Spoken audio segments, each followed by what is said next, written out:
Welcome to Hello Darling, iconic global journeys. Now, my very special guest today is an incredible woman. She is an entrepreneur, angel investor, and mother of two. Also a brand ambassador, Cynthia Yap. Hello, darling. Welcome to my show. Hello, darling. Cynthia, you have a very impressive social media Instagram with almost 200,000. Probably by the time the episode is live, over 200,000. I see you with incredible famous people from, name it, Oprah Winfrey, Richard Branson, Tom Brady, Gwyneth Paltrow. Tell me about your journey from where you were born to the red carpets all over the world. You were initially born in? I was born in Burma, now called Myanmar. Yes. And I migrated to Australia with my parents and sister when I was 6. So you are the first generation. My parents were the first generation. Your parents were the first generation. Yes. And I believe that I know that you were the eldest daughter. Yes. So what are the consequences or duties or privileges of being the eldest daughter in your culture? Lots and lots of responsibility. So when we arrived in Australia, my parents spoke minimal English and I didn't speak any English. Wow. So, but it's good because you learn fast when you're young. And as I went to school and became educated, I became the go-to person. Wow. You know, for my parents. Yes. You know, the translator, I filled out forms. So that taught me a lot of responsibility and resilience. Of course. Yeah. And how was your experience being a foreigner that, you know, not speaking English to start with at school? At school, it was very obvious that I felt like I didn't belong in the beginning, you know, from how I looked to what I ate for lunch, to how I spoke. Yeah. You know, so I couldn't speak English and I didn't know how to articulate it back then, but I definitely knew that we were starting from the beginning, even at a young age. So did you experience bullying at school? Yes, bullying. Bullying because we migrated in the early 80s. And back then, Australia wasn't so multicultural, you know, and I just felt like I had to work a little bit harder than anyone else to fit in. So, yeah, basically because we looked different. And how did you cope with it? Whom did you go and who was your crying shoulder? Whom could you share this kind of a No moment one, to no one really, no one, because my parents, my mother is or was back then a typical Tiger mum. Tiger There mum, wasn't which Tiger is? mum being very, very strict. You know, achievement meant stability, and we had to hold our family flag up high, so to speak. Face was very important. And when you look back, how did it shape you? If you look back today, knowing what you do and being where you are, how did it shape your persona, your future? Because my mum was so strong and I'm also strong, I rebelled quite a bit. So being in Australia, you know, around me, it was a different culture altogether. People spoke, they would speak their mind. They were certainly more expressive than we were in our culture. So I brought that culture into our home and had a few clashes with mum, you know, but it taught me to follow my inner compass. Yes. You know, although mum wanted this, she had a very strict plan for us and structure. I still followed where I wanted to go, my path. Cynthia, you are a mother of two. Yes. I believe that your motherhood wasn't a smooth ride, that you had challenges that you Yes. went through. Yes. You mentioned to me that you had postnatal Yes. depression. Oh, postnatal depression. Oh, You gosh. said you It would was like my to share the workload. experience. That's right. That's right. So I had a lot of pressure at work, and taking that time off work after giving birth to my first child. So I returned to work full time 6 weeks after giving birth. And it was all very new to me as a first time mother. And I also had the pressure of running the team because I own the portfolio. And it was the expectations plus, you know, being a first time mum, and I'm a perfectionist, and that's great for work, but not so good for home. Motherhood. You know, Yeah. motherhood. And it just, all the emotions just crashed. And after giving birth to my child, I just found the whole week in hospital, I was crying and crying, and I didn't know why. No one talks about this kind of stuff. When you're pregnant, they tell you horror stories. They say, oh, it's lovely. And I felt very guilty because you feel very responsible for this child that you've brought into this world, and you love them, obviously, but it takes time to build that bond. And I was hearing mothers, you know, new mothers saying, oh gosh, I'm so in love. I love being a mother, you know, oh, my precious little treasure. And I wasn't quite feeling that way. You know, I love my boys, but motherhood, I didn't quite enjoy because I'm At naturally this stage. at this stage, and I'm naturally I'm a career woman, you know, naturally very ambitious, and to juggle both of them, it was really hard. But guilt came into it as well, you know. So how did you overcome the postnatal depression? Oh, you don't know you're in it until afterwards. Okay. So while I was in it, I was very anxious. I didn't know I was very anxious, but I didn't leave home with a new baby for 6 months. And I was so jealous of the mothers who could just grab their newborns, chuck them in the pram, go shopping. I couldn't. It was really stressful for me.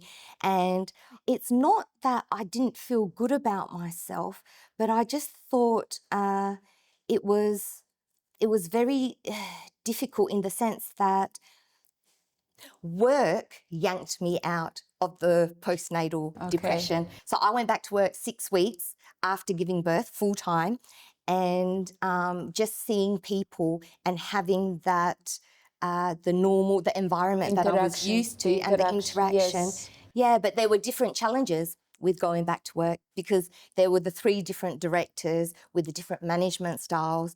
And one director, I remember coming back to work, and he said, oh, what are you doing back at work? You should be at home looking after your baby. No. Whereas the other director was almost not happy with me because I took a whole 6 weeks off. And that's owning my own portfolio and running my own team. And I think he just felt like, I don't know what kind of injustice he felt, you know. And the other director probably didn't really have that morale with the company, and he probably didn't even know that I had given birth. So, Amazing. yeah. As you say, in the same company, in the same boardroom almost. What would you tell women that are today going through pregnancy or preparing for it about postnatal depression? How to deal with it? How to seek help? What would you tell them? Oh, Based on your own it experience. gets better. It Yes. feels really bad when you're in it. It's like not a downward spiral, but you feel really stuck. For me, it was stuck in so much sadness. And I just felt sad. It was like a dark cloud over me. Yes. I had never experienced depression before, and not the kind of sadness to this level. Yes. And with the anxiety and everything, and the responsibilities and lack of sleep, that's a big Must one. be a killer, as we know. Yeah. I tell all parents, nap when the baby's napping. But I was working when the baby was sleeping. Yes. And then I was sleeping when the baby was sleeping, but that was broken sleep, maybe 4 hours a night. Yes. And things got better slowly better, and the circumstances changed, and it's worth it. Motherhood's It's worth it. it, of It course. is. And you built a very successful business brand in insurance over 20 years in Australia. Yes. What made you choose this category of business, this direction? I was very logical about making money, Barbara. So as a teenager, every Asian parent wants you to be a doctor or a lawyer, go to uni. I didn't want to. I wanted to do a secretarial course, office and secretarial course. And so after high school, I did that. All my friends went to uni to become engineers and doctors and lawyers. And after doing the office and secretarial course, I did a course in makeup. So I'm actually a professional makeup artist. But I realized that I couldn't scale.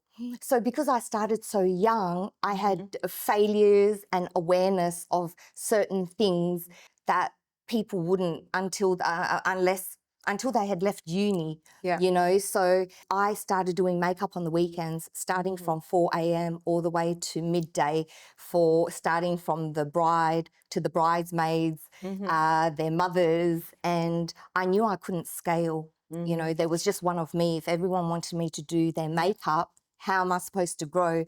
So I thought, what industry can I get into, that would make me money? And I was very logical. Passion was passion. I'm actually naturally very creative.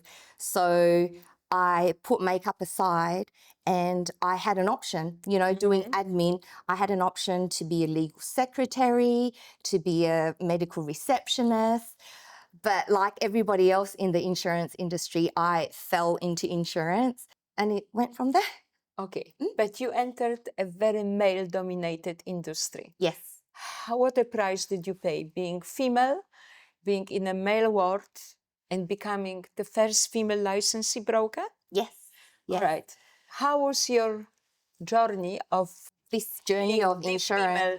Okay, so I literally worked my way up.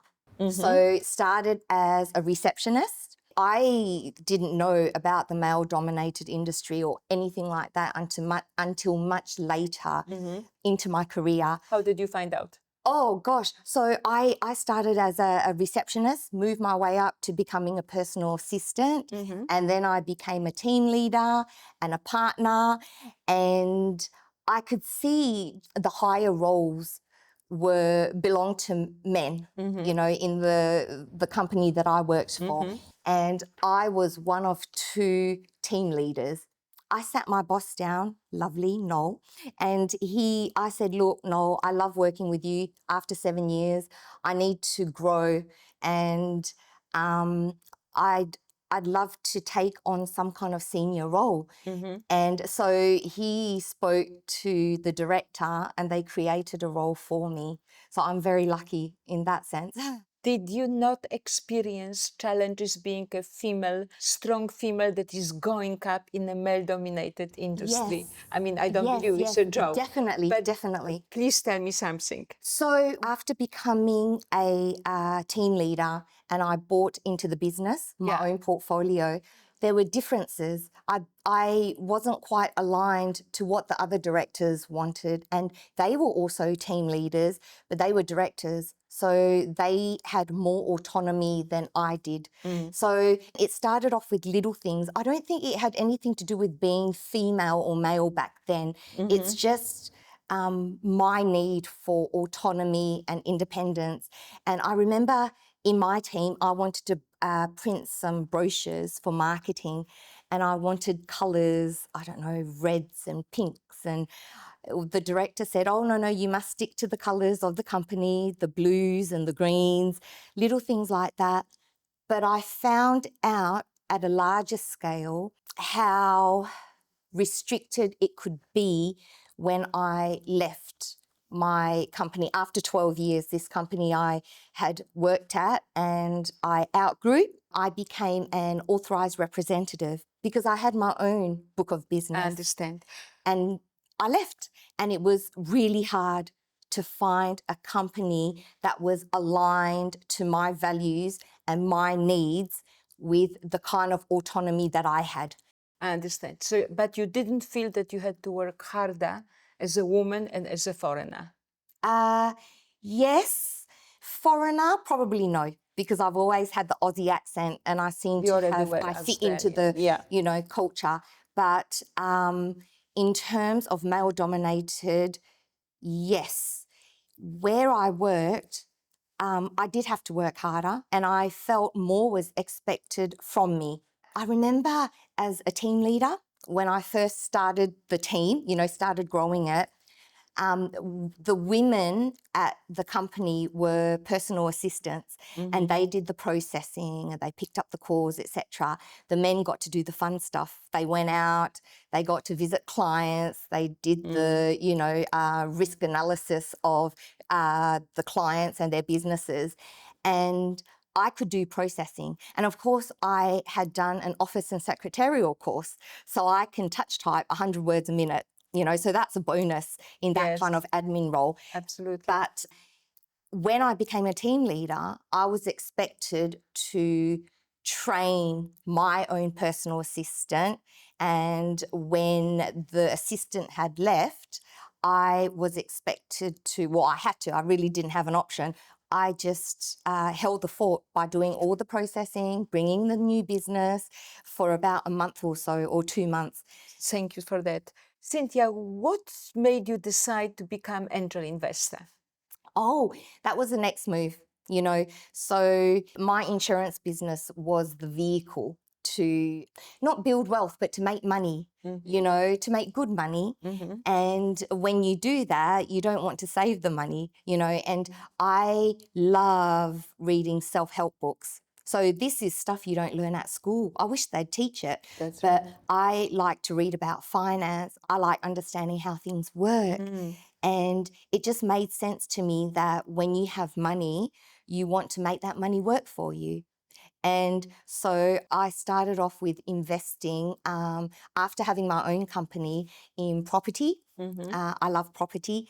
And now I'm at a point where I have money from previous investments to invest in companies. And it's the right time now, the tech and the AI and more people becoming self-employed and entrepreneurs. Absolutely. It's great. Cynthia, if you were allowed to take one book on a no one's island, which book would you take with you? And which book would you recommend to young viewers that helped you to find your values? Oh, golly. Dale Carnegie's book. Is it How to Win Friends and Influence People? I think that's it. I read it. I remember reading it when I was 15, and then I read it in my early 20s, and that I feel is very important because it's not about manipulation, as the title suggests.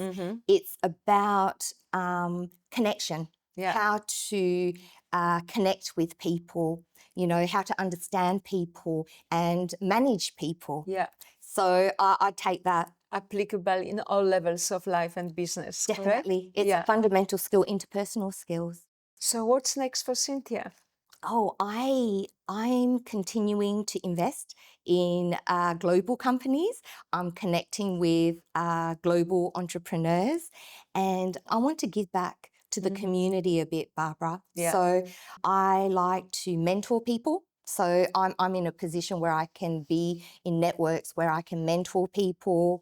I've got a social presence, so I'd like to use that to maybe spread joy and inspiration. So much needed now. Oh, definitely. So Cynthia, if I give you now the magic wand, what would be your two wishes? One for the world and one for yourself. Oh, for the world, I wish and I hope that more women become financially literate and independent, because I think you have more options, and if you take control of your money and resources, you have more options on what you want to do with it, and the freedom and independence that comes with it is It's phenomenal. Endless. Yeah. Endless. Yes, I'd love that Empowerment for through women. education. Yes. Yes. And for yourself, for Cynthia, magic wand for yourself. Oh, for me, I love learning. So I'm always learning, and I've got two young sons, 12 and 14. Hello, Riley and Declan. And I'm lucky to be in a position where I could spend a lot of time with them. But I'd love to use my skills and my platform and my experiences to be able to raise them into good citizens. I'd like them to be very aware and be emotionally intelligent. Thank That's you, what I hope. Cynthia. I think they are in a good hands. Oh, And I thank you. wish you best of luck. Thank you. And thank you for making a difference. Thanks, Barbara. Thanks for having me. Thank you.